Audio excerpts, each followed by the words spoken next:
Hello friends, आज हम देखेंगे क्लास 9 का चैप्टर 1 जो है नंबर सिस्टम।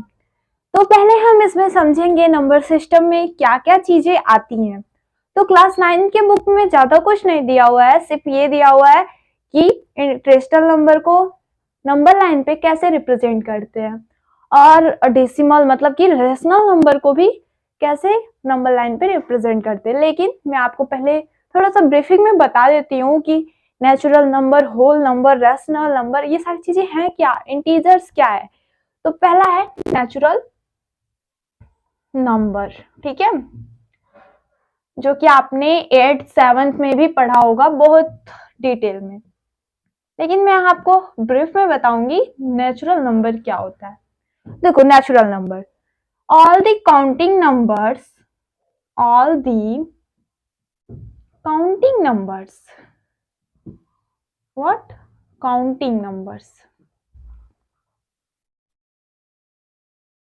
जो जितने भी काउंटिंग नंबर्स होते हैं वो क्या होते हैं, नेचुरल नंबर कहलाते हैं। जैसे कि 1 2 3 4 इनफाइनाइट। ओके, तो ये है नेचुरल नंबर। अब मैंने बोला था दूसरा टर्म होल नंबर, उसको भी समझ लेते हैं। लेकिन पहले मैं आपको एक और चीज बताना चाहूंगी कि नेचुरल नंबर को डिनोट कैसे करते हैं, एन से, कैपिटल एन से। अगर हमें कहीं लिखना हो नेचुरल नंबर तो हम अगर कैपिटल एन लिखते हैं तो इसका मतलब होगा ये क्या है, नेचुरल नंबर लिखा हुआ है। नेचुरल एन डिनोट करते हैं तो ये सारे क्या हो गया, नेचुरल नंबर हो गए सारे numbers. Okay, counting numbers are का नेचुरल नंबर। अब दूसरा टर्म मैंने बताया होल नंबर। अब भाई होल नंबर क्या होता है, ठीक है, होल नंबर, होल नंबर में कोई भी चीज नहीं है, सिंपली क्या है, जो नेचुरल नंबर था वो है और उसमें एक और चीज पुट कर देना है और कुछ भी नहीं, सिंपली एक जीरो को पुट कर दो तो ये क्या हो गया, होल नंबर बन गया। मतलब कि 1 से ये जितना भी लेकर जितना भी काउंटिंग नंबर्स में सिर्फ हमको एक चीज और पुट कर देना है, जीरो, तो ये क्या बन जाएगा, होल नंबर बन जाएगा। ओके, और अब होल नंबर के बाद आता है, और इसे कैसे रिप्रेजेंट करेंगे, इसको W से रिप्रेजेंट करेंगे, कैपिटल W ना कि स्मॉल। ओके, इसको रिप्रेजेंट करने का तरीका है किसको, होल नंबर को। आई होप होल नंबर भी आपको समझ में आ गया होगा। अब हम चलते हैं आगे दूसरे नंबर की तरफ जो कि है इंटीजर्स।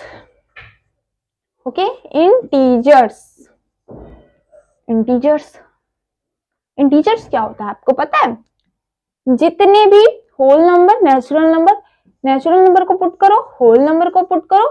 अब आप लोग सोच रहे होंगे नेचुरल नंबर होल नंबर क्यों दोनों पुट करें, होल नंबर में तो नेचुरल नंबर भी आ जा रहा है, तो सिंपली सिर्फ होल नंबर पुट करते हैं। ओके ओके, होल नंबर में जीरो भी आ गया, नेचुरल नंबर भी आ गया, और प्लस क्या पुट करेंगे इसमें, निगेटिव ऑफ काउंटिंग नंबर, जितने भी काउंटिंग नंबर्स हैं उनका निगेटिव, मतलब कि -1 -2 -3, तो ये हो गया निगेटिव ऑफ काउंटिंग नंबर्स।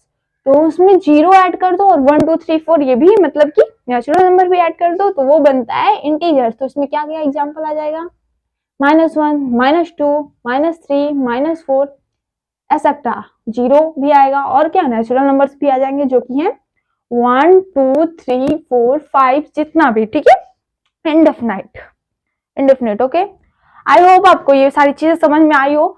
अब बढ़ते हैं आगे की ओर जो कि नंबर। तो अब हम देखेंगे रेशनल नंबर। इंटीजर्स तो हमने समझ लिया, नेचुरल नंबर भी समझ लिया, और क्या समझ लिया, होल नंबर भी समझ लिया। अब क्या होता है रेशनल नंबर, सिर्फ इसे समझना है। ओके, तो रेशनल नंबर जो क्या कहते हैं, इंटीजर्स को कंसिस्ट करता है, और क्या कंसिस्ट करेगा बताओ, एंड आपको रेशनल नंबर का डेफिनेशन भी पता होगा क्या होता है, बताओ जल्दी।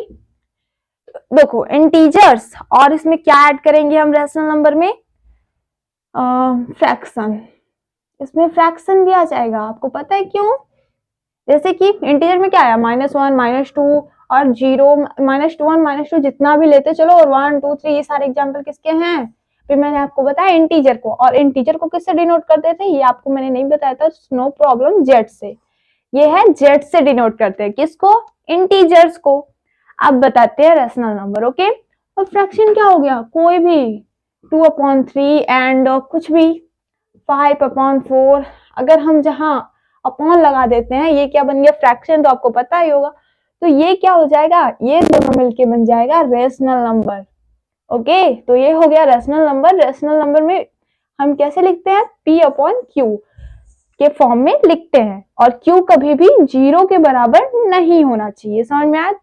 Rational number is a number which is written in the form of P/Q, where P is a integers and Q is not equal to 0। आपको ये डेफिनेशन भी पता होगी। आई होप आपको वीडियो अच्छी लगी हो। Thanks for watching. आगे की चीजें हम अगली वीडियो में पढ़ेंगे। Thank you.